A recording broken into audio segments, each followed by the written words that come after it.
Hello dear students, welcome in today's English video lecture. Students, in last few parts we have discussed our lesson 1.6 Into the Wild. Students, you know that we have two parts in this lesson. First part is about the writer's own experience, that is lost in the jungle. And second part, it is about trekking the panther of Nagarhole. Now here we have given the information about a person called Shaz, and we are going to know about one organization which work for saving wildlife. Now let us start to discuss our lesson part 2, trekking the panther of Nagarhole. Shaz Jung is a wildlife photographer, cinematographer, big cat tracker, man animal conflict resolution seeker, and lodge owner, all rolled into one. Students, here we have given information about a person who plays many roles. सॅज जंग नावाचा तरुण जो खूप सारे role play करतो, खूप सारी कामं करतो आणि जी सगळी इम्पॉर्टंट आहेत. सॅज जंग या तरुणाची वन्यजीवनातील रुची, आवड आणि लिओपार्ड, ज्याला आपण बिबट्या म्हणतो, त्याच्याबद्दल त्यानं जे काम केलं आहे ते चित्तवेधक आहे. आर्थिक घडामोडीचा अभ्यासक शाज, तसा हार हुन्नरी माणूस, तो एका लॉजचा मालक पण आहे. वन्यजीवांची फोटोग्राफी करतो. Cinematography means a photographer who operates a movie camera. याशिवाय तो आपण जे म्हटलो सिनेमा फोटोग्राफर सुद्धा आहे. वाघांचा मागोवा घेणारा हा शाज माणूस, तो माणूस आणि वन्यजीव यांच्यातील संघर्षाला विराम मिळावा म्हणून काम करतो.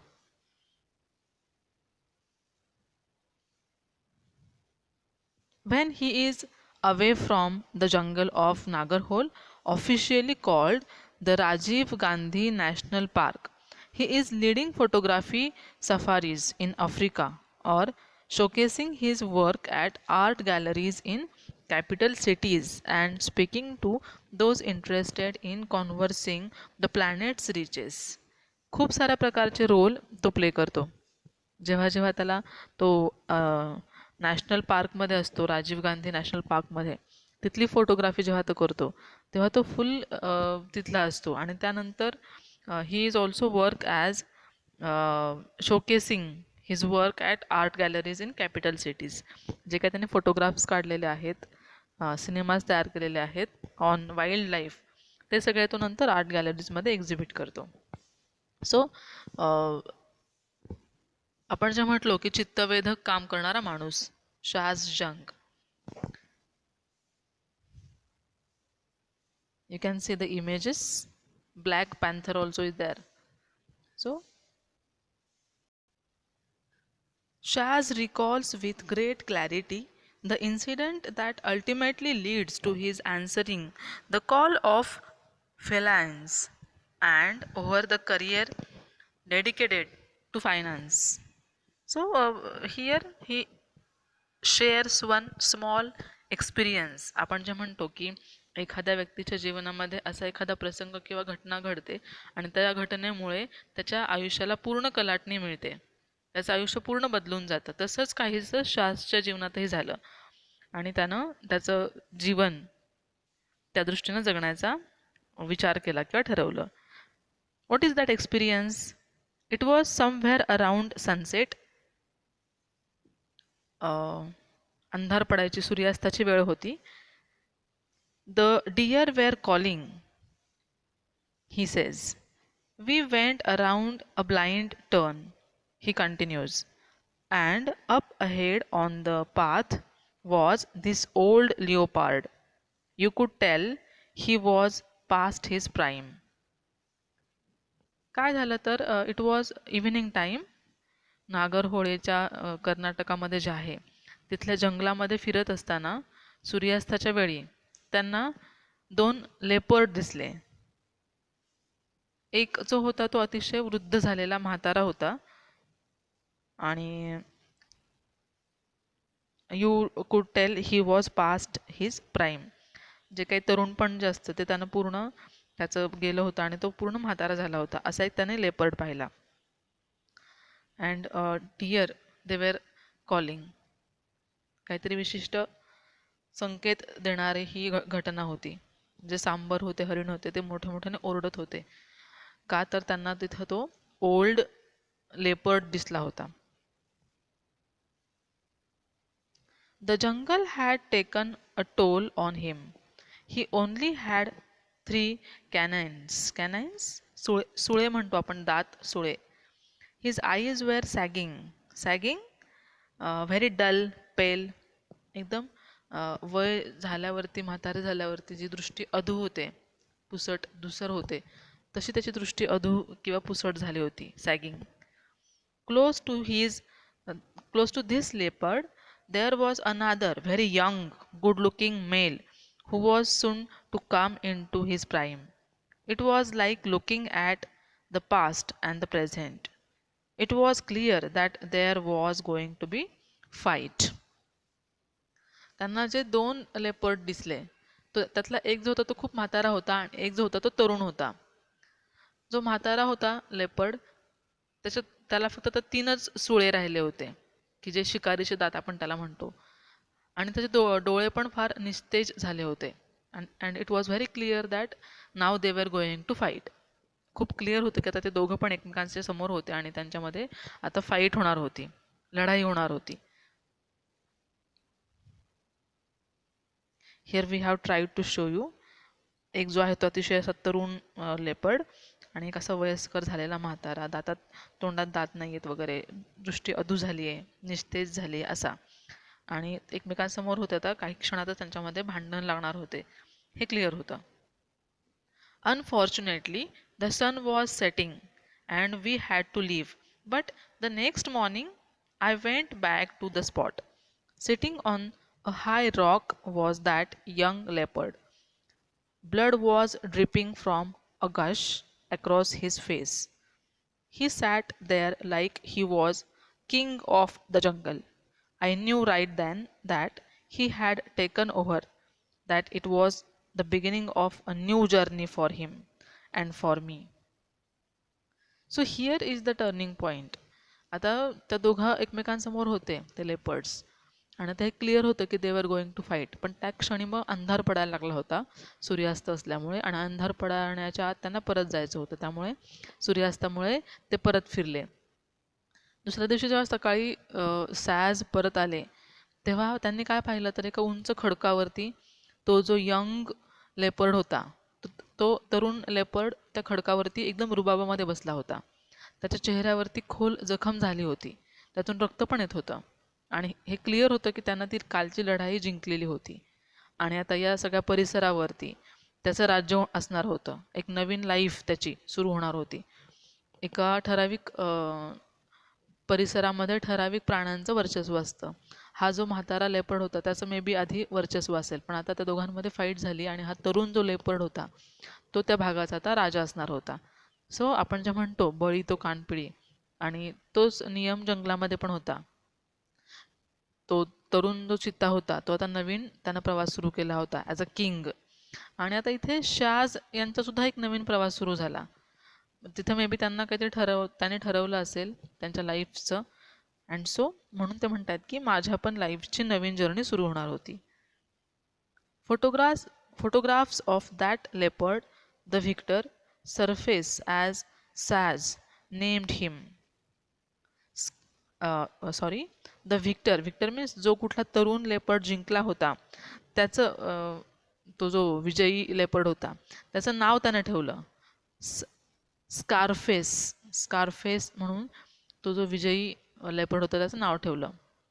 आणि मग त्या स्कारफेसचे खूप साऱ्या वेगळ्या वेगळ्या मूडमधले फोटोज शाज जंग यांनी घेतले आणि ते फोटो घेता घेता शाज जंग भारतीय वन्यजीव समुदायात प्रसिद्ध झाले. त्याने जे फोटोग्राफ्स घेतले ते सुंदर होते, अतिशय वेगळ्या वेगळ्या पोजमधले, आणि तो एकदम लेपर्ड जो होता तो एकदम असा यंग अँड ऑल दॅट. म्हणून त्यांचे फोटो जेव्हा ह्यांनी एक्झिबिट केले शाज जंग यांनी, तेव्हा ते भारतीय वन्यजीव समुदायात प्रसिद्ध झाले. But also led to Shah's enviable reputation as a chronicle of the wild.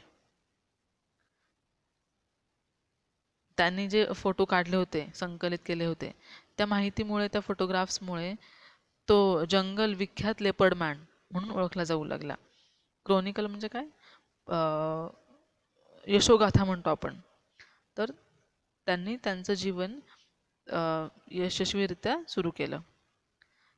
Through my journey of photographing Scarface, I have discovered other leopards, his mates, and discovered his nemesis, tigers. आता actually ते photo जेव्हा काढले त्यांनी, तेव्हा बाकी सगळे पण leopards इथे होते. त्या लेपर्डचे मित्र असतील किंवा अजून बाकीचे कोणी, त्यांचे फोटोग्राफ्स पण त्यांनी नंतर पब्लिश केले आणि ते सगळे खूप फेमस झाले आणि म्हणून ते लेपर्ड मॅन म्हणून ओळखले जाऊ लागले. Also discovered the current photography protagonist of my work, Saya, while trekking Scarface. This is the world's first black panther, the behavior of which is being documented so intimately on camera. By tracking its movements. So far, all the research on the animal has been done through camera traps. Through many months of toil, Shaz has managed to collect precious footage, including that of the animal mating, to piece together the incredible landscape of a black panther's life. आता जेव्हा शाज जंग हे जेव्हा नागरहोळच्या राजीव गांधी राष्ट्रीय उद्यानामध्ये नसतात, तेव्हा ते आफ्रिकेमधल्या सफारीमध्ये photography करतात आणि विविध ठिकाणी राजधानीच्या शहरामध्ये आर्ट गॅलरी वगैरे प्रसिद्ध करतात.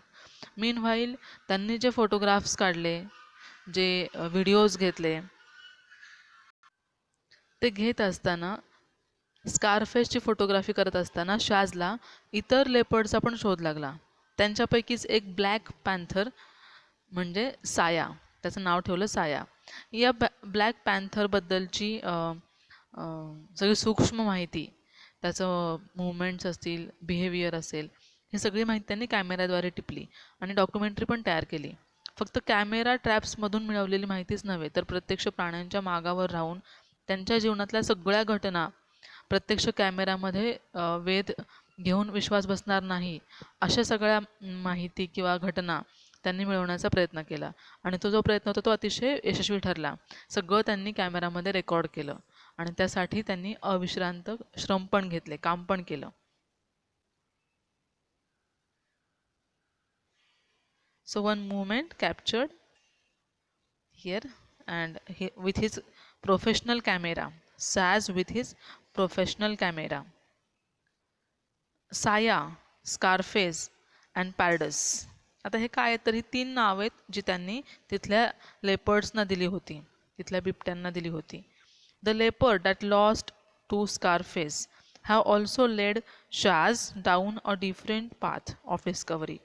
Learning about them and the loss of their habitat has led Shaz to create the Buffer Conflict Resolution Trust of India, BCRTI. It's an agency that educates villagers to live on the fringe of the forest on the importance of conservation. Now students, as I said, हे 3 नावं, साया, Scarface and परदूस. ह्या लेपर्डची माहिती घेतानाच BCRTI या संस्थेचा जन्म झाला किंवा एस्टॅब्लिशमेंट झाली. आता BCRTI म्हणजे buffer conflict resolution trust of India. या संस्थेमार्फत जंगलाच्या सीमेवर वास्तव्य करणाऱ्या लोकांना जंगल संवर्धन आणि वन्यजीव संवर्धन कसं महत्त्वाचं आहे हे पटवून दिलं जातं.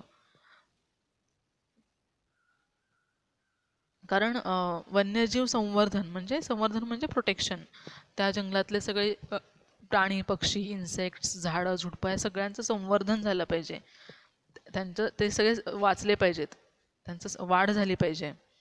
हे किती महत्त्वाचं आहे हे सगळं पटवून देण्याचं काम ही संस्था जी आहे, B buffer conflict resolution trust of India, ही करते. We are in the heart of the man-animal conflict zone, explains Saj. We are in the heart of म्हणजेच काय की आपण पाहतो सगळीकडेच मानव आणि वन्यजीव यांच्यामध्ये संघर्ष आहे. कारण मानवानं जंगलावरती अतिक्रमण केलंय, त्यांच्या अधिवासावर अतिक्रमण केलं, त्याच्यामुळे त्या प्राण्यांना अधिवास नाही राहिला म्हणून ते मानवी जीवनावरती अतिक्रमण करतात. So this is the conflict, हा संघर्ष आहे मानवी जीवनाचा आणि प्राण्यांचा, मनुष्य प्राणी आणि जंगलातले प्राणी ह्यांचा कॉन्फ्लिक्ट आहे, संघर्ष आहे. आणि त्या भागाला, ज्या भागात हा संघर्ष होतो, जंगल आणि मानवी अधिवास ह्याची जी बाँड्री आहे त्याला म्हणतात मॅन ॲनिमल कॉन्फ्लिक्ट झोन. तिथे हा सगळा संघर्ष आहे. There is no specific buffer zone here around Nagarhole. The core area of the forest ends where the fields begin. In dry season, elephant and wild boar incursions into fields are very common. Older leopards like pardus, who have lost territory in the forest, often carry away livestock from village. This creates resentment among locals towards the animals on occasion, leading to unpleasant situations. काय होतं बऱ्याचदा हे जीवन आपण जे म्हटलं ते मनुष्य प्राणी आणि प्राणी जंगलातले यांच्यातला संघर्ष त्या भागात होतो, ज्या भागाला आपण मॅन ॲनिमल कॉन्फ्लिक्ट झोन म्हणतो. एखाद्या जंगलामध्ये प्राण्यांसाठीचा संरक्षित विशेष भाग, कोर एरिया जिथं संपतो तिथून शेतकऱ्यांची शेती सुरू होते. जंगलाची बाँड्री आणि मानवी अधिवासाची बाँड्री, तिथे लोकांची शेती असते. आणि अशा मग ठिकाणी जी शेती आहे तिथे वाघ, लेपर्ड्स किंवा जंगलातले काही प्राणी यांच्याकडून हल्ला होतो.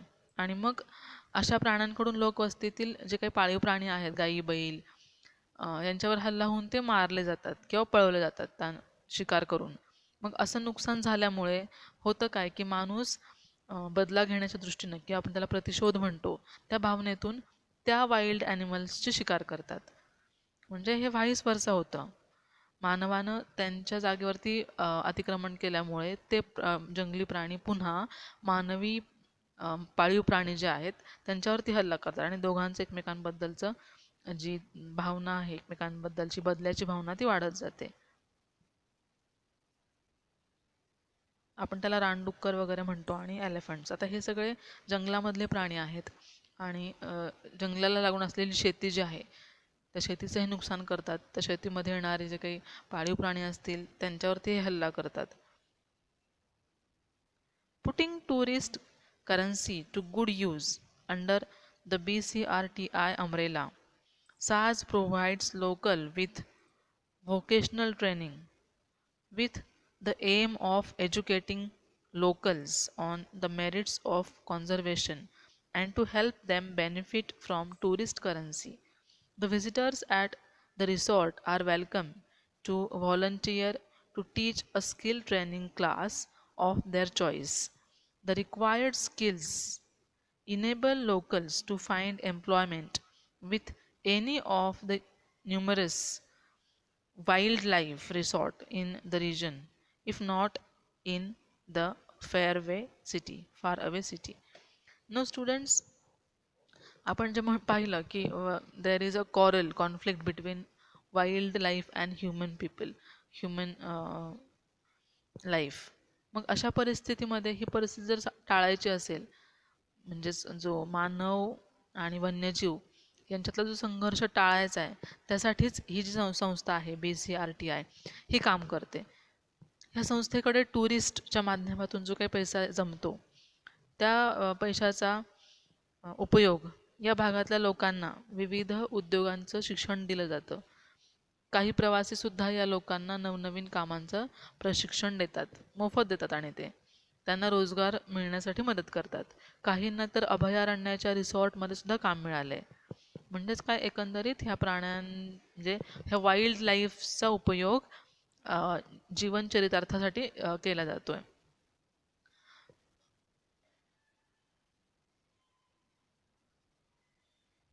Madegowda is one such local agriculturalist who is trained at BCRTI and is now a certified naturalist employed by the mission. एक मॅडेगोडा नावाचा माणूस आहे, ॲग्रिकल्चरिस्ट, शेतकरी आहे तिथला एक तो. तर त्याला ट्रेनिंग मिळालं BCRTI कडून आणि मग आता तो खूप चांगल्या प्रकारचं काम तिथे करत आहे. मग काहींच्या त्या जंगलाच्या अनुभवाद्वारे प्राण्यांविषयी माहिती देण्याचं ते काम करत आहेत, गाईड थोडक्यात. तर आता त्यांचं एक इथे एक्झाम्पल दिलेलं आहे. What do he say? ते काय म्हणतायत? In the past I have lost almost 80% of a season's yield of sugar cane to such animals attack. त्याने जे शुगर केनचं ऊसाचं उत्पादन घेतलं होतं, शेती बाउंड्रीवरती असल्यामुळे त्या अभयारण्याच्या, त्यांचं जवळपास 80% नुकसान झालं. फक्त 20%च शेतमाल राहिला, जो काही ऊस राहिला. बाकी सगळा ऊस जो आहे 80% त्याचं नुकसान झालं होतं एक वर्षी. आणि I use to hate them. मग साहजिकच आहे, वन्य प्राण्यांनी हल्ला केल्यामुळे किंवा त्यांच्यामुळे सगळं पीक गेल्यामुळे ते जंगली प्राण्यांचा खूप हेट करायला लागले, तिरस्कार करायला लागले. But now I have learn how important these animals are and the value of protecting them. त्यांचं संरक्षण करणं किती महत्त्वाचं आहे हे मला कळलं आहे. I have non these jungles for 35 years. I know where the animals are and I realize I can guide visitors and get paid for it. In a way, the animals are paying me back. So here, what is the very important thing about this area, this institute BCRTI, की हा एक माणूस त्याचा अनुभव सांगतोय की 35 वर्षे मी जंगलामध्ये राहतोय आणि इथलं सगळं बघतोय, जंगलाच्या बाजूला राहतोय. पण आता मला खरं कळलंय की हे सगळे वाईल्ड ॲनिमल्स आहेत, ते किती इम्पॉर्टंट आहेत आणि ते किती महत्त्वाचं काम करतायत. The forests have taught me many things. For instance, listening is a sense far more important than sight. ह्या जंगलामुळे मला खूप साऱ्या गोष्टी शिकायला मिळाल्या. मला हे कळलं की ऐकणं किती महत्त्वाचं आहे, नुसतं पाहणं महत्त्वाचं नाही आहे. You have to switch off your vehicles, sit and listen, for the forest is constantly communicating through the voices of birds and animals. Very nice expression here. एक 2 मिनटं तुम्ही ज्या वाहनावरून आलाय ते वाहन बंद करणं, डोळं बंद करणं आणि काही मिनिटांसाठी ऐकणं. प्राण्यांचे आवाज, पक्ष्यांचे आवाज, वेगळ्या वेगळ्या प्रकारचे आवाज जे जंगलातून येत आहेत, ते किती सुंदर आहे तो अनुभव आणि किती महत्त्वाचा आहे तो अनुभव, हे ते सांगतायत. Trekking and animal also teaches you life lessons. The black panther has taught me patience. प्रत्येक ॲनिमलकडून काहीतरी शिकता येण्यासारखं आहे. ब्लॅक पॅन्थर जो आहे तो जेव्हा शिकार करत असतो तेव्हा तो किती पेशन्स, किती शांत चित्तानं कॉन्सन्ट्रेट करतो, हे मला त्या ब्लॅक पॅन्थरकडून शिकायला मिळालं. But above all, it has taught me to never stop discovering. There are just so many amazing experiences to learn and share with the world. त्या जंगलामध्ये, त्या जंगली प्राण्यांमध्ये, पक्ष्यांमध्ये, झाडांमध्ये इतके सुंदर अनुभव आहेत आणि ते सगळे अनुभव आपण घेतले पाहिजेत, शोधले पाहिजेत आणि जगाशी शेअर पण केले पाहिजेत. शक्यतो माणूस जंगलामध्ये जायला नाही म्हणतो किंवा it is quite unnatural thing or we can say we have fear in our mind about this wild animals. पण ते तसं नाही आहे. जंगलाकडून, प्राण्यांकडून, पक्ष्यांकडून आपण खूप शिकू शकतो. जंगल पाहण्यापेक्षा जंगल ऐकणं महत्त्वाचं आहे. पक्ष्यांचे विविध आवाज सुरांची मेजवानीच देतात. प्रत्यक्ष जंगलात आपण पशुपक्ष्यांकडून अनेक गोष्टी शिकू शकतो. सो थोडक्यात हा लेसन जो आहे This lesson tells us to visit the forest, and maybe writer says, "Welcome to the wildlife." So, a world of magic, we can say. So, the very beautiful lesson. I think you might have understood this lesson. So, thank you very much.